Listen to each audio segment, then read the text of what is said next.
Price lord. ದೇವರ ಅತಿ ಪರಿಶುದ್ಧವಾದ ನಾಮಕ್ಕೆ ಮಹಿಮೆ ಉಂಟಾಗಲಿ.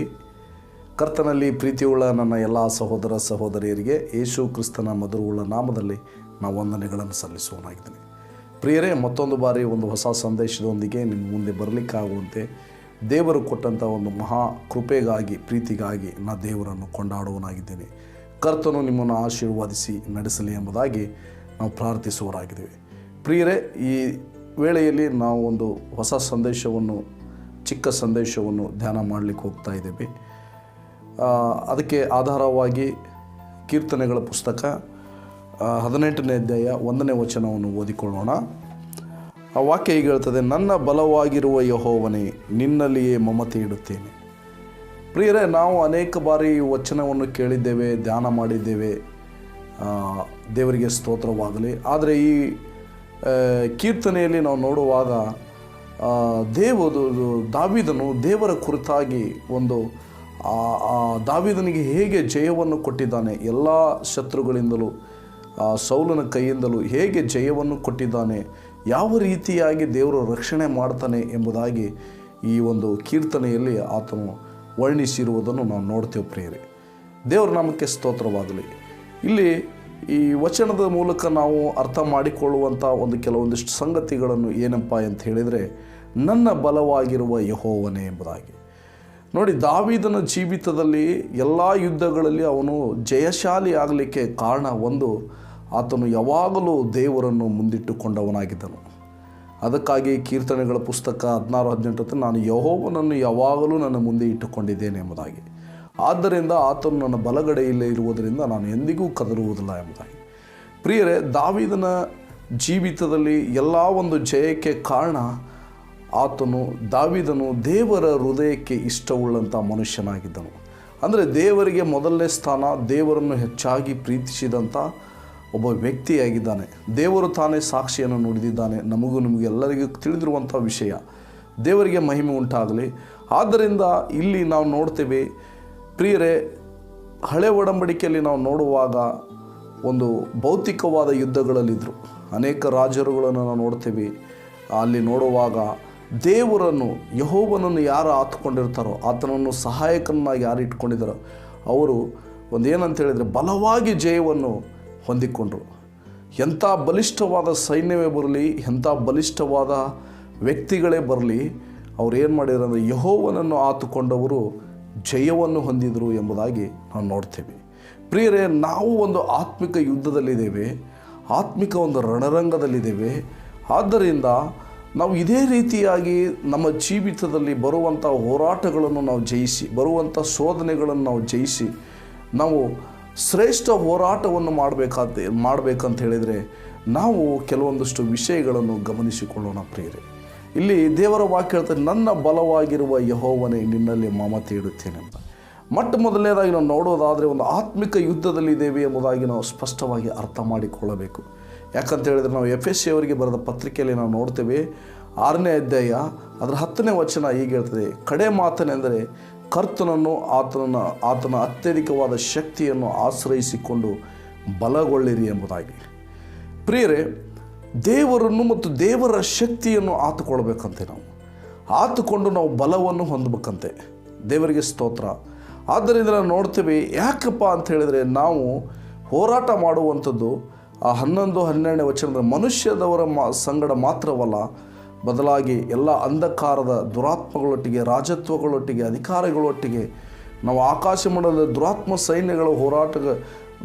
ಸೈನ್ಯಗಳೊಂದಿಗೆ ನಾವು ಹೋರಾಟ ಮಾಡುವವರಾಗಿದ್ದೇವೆ. ಆದ್ದರಿಂದ ನಾವೇನು ಮಾಡಬೇಕಂತ ಹೇಳಿದರೆ, ನಾವು ಕರ್ತನನ್ನು, ಆತನ ಅತ್ಯಧಿಕವಾದ ಶಕ್ತಿಯನ್ನು ಆಶ್ರಯಿಸಿಕೊಂಡು ಬಲಗೊಳ್ಳಬೇಕು ಎಂಬುದಾಗಿ. ದೇವರಿಗೆ ಮಹಿಮೆ ಉಂಟಾಗಲಿ. ಆದ್ದರಿಂದ ನಾವು ನೋಡ್ತೀವಿ, ಮೊದಲನೇದಾಗಿ ನಮ್ಮ ಶರೀರವೇ ನಮಗೆ ಶತ್ರು ಎಂಬುದಾಗಿ ನಾವು ಮರೆಯಬಾರ್ದು. ಯಾಕಂದರೆ ಶರೀರ ಭಾವದ ಪ್ರಸಿದ್ಧ ಕರ್ಮಗಳು ನಮಗೂ ನಿಮಗೂ ಗಲಾತ್ಯದವರಿಗೆ ಬರೆದ ಪತ್ರಿಕೆಯಲ್ಲಿ ನಾವು ನೋಡ್ತೇವೆ. ದೇವರಿಗೆ ಮಹಿಮೆ ಆಗಲಿ. ಆದರೆ ಶರೀರ ಸ್ವಭಾವದವರು ಏನಾಗಿದ್ದಾರೆ? ದೇವರಿಗೆ ಶತ್ರುಗಳಾಗಿದ್ದಾರೆ. ರೋಮಾಪುರದವರಿಗೆ ಬರೆದ ಪತ್ರಿಕೆ 8ನೇ ಅಧ್ಯಾಯ 5, 6, 7ನೇ ವಚನದಲ್ಲಿ ನಾವು ನೋಡುವಾಗ ಶರೀರಾಧೀನ ಭಾವದವರು ದೇವರಿಗೆ ಶತ್ರುತ್ವವಾಗಿದೆ, ಅವರು ದೇವರಿಗೆ ಮೆಚ್ಚುಗೆಯಾಗಲಾರರು ಎಂಬುದಾಗಿ. ಹಾಗಾದರೆ ನಮ್ಮ ಬಲ ಅಂದರೆ ಪವಿತ್ರಾತ್ಮನ ಬಲದಿಂದ ಬಲವನ್ನು ಹೊಂದಿಕೊಂಡವರಾಗಿ ಜೀವಿಸುವಂಥ ಒಂದು ಹಂಗಿನಲ್ಲಿದ್ದೇವೆ. ನಾವು ಅದೇ ರೋಮಾಪುರದವರಿಗೆ ಬರೆದ ಪತ್ರಿಕೆ 8ನೇ ಅಧ್ಯಾಯ 35-34 ವಚನಗಳಲ್ಲಿ ನೋಡುವಾಗ ಅಲ್ಲಿ ಗೊತ್ತಾಗ್ತದೆ ಏನಂತೇಳಿ, ಯಾರ್ಯಾರು ದೇವರ ಆತ್ಮನಿಂದ ನಡೆಸಿಕೊಳ್ಳುತ್ತಾರೋ ಅವರು ದೇವರ ಮಕ್ಕಳು ಎನ್ನಿಸಿಕೊಳ್ಳುವರು. ಪ್ರಿಯರೇ, ನಾವು ನಮ್ಮ ಜೀವಿತದಲ್ಲಿ ಒಂದು ಶ್ರೇಷ್ಠ ಹೋರಾಟವನ್ನು ಮಾಡಬೇಕಂತ ಹೇಳಿದರೆ ದೇವರ ಆತ್ಮನ ಬಲವನ್ನು ಹೊಂದಿಕೊಂಡವರಾಗಿ ಜೀವಿಸಬೇಕು. ನಾವು ಶರೀರದಿಂದ ಯುದ್ಧ ಮಾಡುವವರಲ್ಲ, ಮಾನಸಿಕವಾಗಿ ಯುದ್ಧ ಮಾಡುವವರಲ್ಲ, ಬದಲಾಗಿ ನಾವು ದೇವರ ಆತ್ಮನ ಬಲದಿಂದ ಆತ್ಮಿಕವಾಗಿ ಯುದ್ಧ ಮಾಡುವವರಾಗಿದ್ದೇವೆ. ದೇವರು ಆತನ ದೇವರು ಕೊಟ್ಟಿರುವಂಥ ಆತನ ವಾಕ್ಯಗಳ ಪ್ರಕಾರ ನಾವೇನು ಮಾಡಿದ್ದೇವೆ ಅಂತ ಹೇಳಿದರೆ ನಾವು ಆತ್ಮಿಕ ಒಂದು ರಣರಂಗದಲ್ಲಿ ಇದ್ದೇವೆ ಪ್ರಿಯರೇ. ಆದ್ದರಿಂದ ಇಲ್ಲಿ ದಾವೀದನು ಹೇಳಿರೋ ಪ್ರಕಾರ ನನ್ನ ಬಲವಾಗಿರುವ ಯೆಹೋವನೇ, ಇವತ್ತು ನಮ್ಮ ಬಲವಾಗಿರುವ ಪವಿತ್ರಾತ್ಮನೇ, ಯೇಸುವೇ ನನ್ನ ಬಲವೇ ಎಂಬುದಾಗಿ ನಾವೇನು ಮಾಡ್ಬೇಕು, ಆತನನ್ನು ಹೆಚ್ಚಾಗಿ ಪ್ರೀತಿ ಮಾಡುತ್ತಾ ಹೆಚ್ಚಾಗಿ ನಾವೇನು ಮಾಡ್ಬೇಕಂತ ಹೇಳಿದರೆ ನಾವು ಪ್ರಾರ್ಥನೆಯಲ್ಲೂ ವಾಕ್ಯದಲ್ಲಿಯೂ ನಾವು ಬಲವನ್ನು ಹೊಂದಿದವರಾಗಿ ನಮ್ಮ ಜೀವಿತಗಳನ್ನು ನಾವು ನಡೆಸುವಾಗ ಖಂಡಿತವಾಗಲೂ ನಾವು ಆತ್ಮಿಕ ಯುದ್ಧದಲ್ಲಿ ನಾವು ಒಂದು ಶ್ರೇಷ್ಠ ಹೋರಾಟವನ್ನು ಮಾಡಿ ಆ ನಿತ್ಯ ಜೀವ ಎಂಬ ಪದವಿಯನ್ನು ಹೊಂದಿಕೊಳ್ಳಲಿಕ್ಕೆ ಸಾಧ್ಯವಾಗ್ತದೆ. ಅದಕ್ಕಾಗಿ ನಾವು ನೋಡ್ತೀವಿ, ಕೊಲೊಸ್ಸೆಯವರಿಗೆ ಬರೆದ ಪತ್ರಿಕೆ 3ನೇ ಅಧ್ಯಾಯದ 5ನೇ ವಚನ ಹೇಳುವ ಪ್ರಕಾರ ಹೀಗೆ ಹೇಳ್ತಾರೆ ಅಪೊಸ್ತಲನಾದಂಥ ಪೌಲನು, ಆದುದರಿಂದ ನಿಮ್ಮಲ್ಲಿರುವ ಭೂ ಸಂಬಂಧವಾದ ಭಾವಗಳನ್ನು ಸಾಯಿಸಿರಿ, ಜಾರತ್ವ, ಬಂಡುತನ, ಕಾಮಾಭಿಲಾಷೆ, ದುರಾಶೆ, ವಿಗ್ರಹ ಆರಾಧನೆಗೆ ಸಮವಾಗಿರುವ ಲೋಭ ಇವುಗಳನ್ನು ವಿಸರ್ಜಿಸಿ ಬಿಡ್ರಿ ಎಂಬುದಾಗಿ. ನೋಡಿ, ನಾವು ಏನು ಮಾಡ್ಬೇಕಂತ ಹೇಳಿದ್ರೆ ನಾವು ಇವುಗಳಿಂದ ದೂರವಿರಬೇಕು. ಇವುಗಳನ್ನು ನಮ್ಮ ಜೀವಿತದಿಂದ ಸಾಯಿಸಲ್ಪಡಬೇಕು.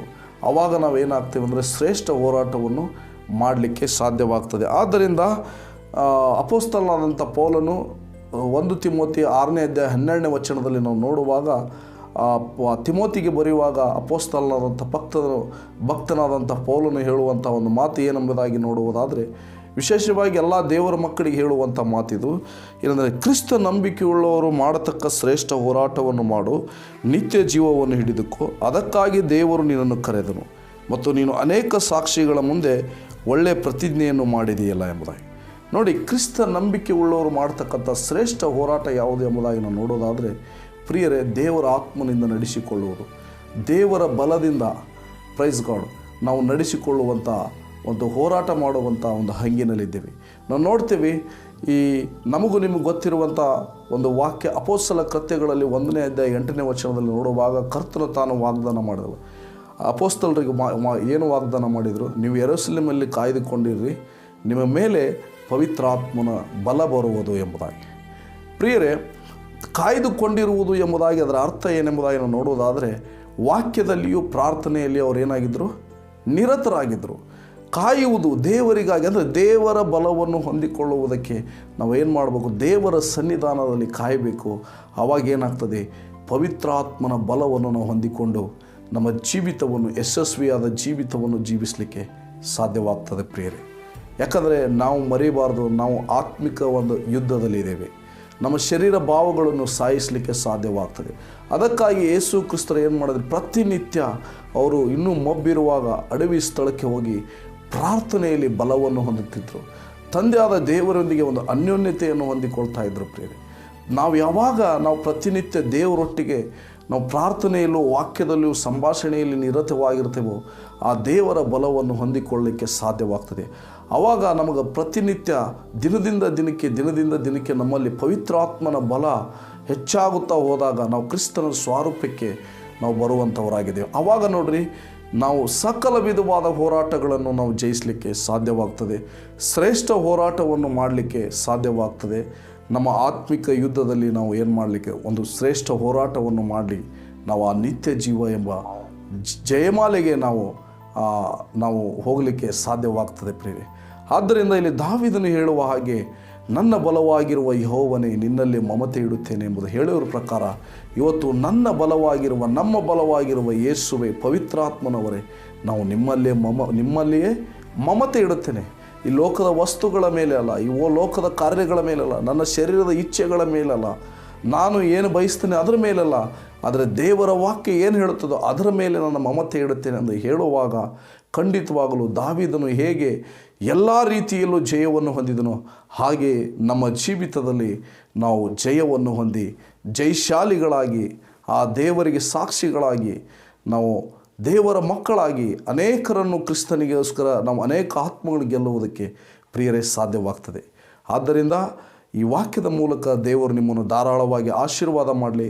ಒಂದು ನೆನಪಿಡಬೇಕು, ನಾವು ಪವಿತ್ರಾತ್ಮನ ಬಲದಲ್ಲಿ ಜೀವಿಸಲಿಕ್ಕೆ ದೇವರ ವಾಕ್ಯ ಮತ್ತು ಪ್ರಾರ್ಥನೆ, ದೇವರ ವಾಕ್ಯವನ್ನು ಕಲಿಸುವವರಾಗಿರಬೇಕು ಮತ್ತು ಪ್ರಾರ್ಥನೆಯನ್ನು ನಾವು ತಪ್ಪದೆ ಎಡಬಿಡದೆ ನಾವು ಹೆಚ್ಚಾಗಿ ಪ್ರಾರ್ಥನೆ ಮಾಡುವಾಗ ಖಂಡಿತವಾಗಲೂ ಆ ದೇವರ ಬಲ ನಮ್ಮನ್ನು ಆಳ್ವಿಕೆ ಮಾಡಿ ನಡೆಸ್ತದೆ. ನಾವು ಪ್ರಾರ್ಥನೆ ಮಾಡಿಕೊಳ್ಳೋಣ. ಪ್ರೀತಿಯುಳ್ಳ ಪರಲೋಕದ ನಮ್ಮ ತಂದೆಯ ದೇವರೇ, ಈ ವಾಕ್ಯದ ಮೂಲಕ ದೇವರೇ ನಿನ್ನ ಪರಿಶುದ್ಧಾತ್ಮನ ಬಲವನ್ನು ಹೊಂದಿಕೊಂಡವರಾಗಿ ಜಯದ ಜೀವಿತವನ್ನು ಜೀವಿಸಲಿಕ್ಕೆ ಸಹಾಯ ಮಾಡಿ. ಈ ಒಂದು ಸಂದೇಶವನ್ನು ನೋಡುವಂಥ ನಿನ್ನ ಮಕ್ಕಳಿಗೂ ಕರ್ತನೆ ಆ ಬಲವನ್ನು ಹೊಂದಿಕೊಂಡು ದೇವರೇ ಜೀವಿಸಲಿಕ್ಕೆ ಸಹಾಯ ಮಾಡಿರಿ. ಶ್ರೇಷ್ಠ ಹೋರಾಟವನ್ನು ಮಾಡಲಿಕ್ಕೆ ಸಹಾಯ ಮಾಡಿ. ನಿತ್ಯ ಜೀವ ಎಂಬ ಜಯಮಾಲೆಯನ್ನು ಹೊಂದಿಕೊಳ್ಳುವುದಕ್ಕೆ ಸಹಾಯ ಮಾಡಿ. ಎಲ್ಲ ಮಹಿಮೆ ನಿಮಗೆ ಸಲ್ಲಿಸ್ತೇವೆ. ಪ್ರಾರ್ಥನೆ ಕೇಳಿದ್ದಕ್ಕಾಗಿ ಸ್ತೋತ್ರ. ಪ್ರಾರ್ಥನೆ ಯೇಸು ಕ್ರಿಸ್ತರ ಅಧಿಕಾರವುಳ್ಳ ನಾಮದಲ್ಲಿ ಬೇಡಿ ಹೊಂದಿದ್ದೇವೆ, ಪರಲೋಕದ ಜೀವವುಳ್ಳ ತಂದೆಯೇ. ಆಮೇನ್.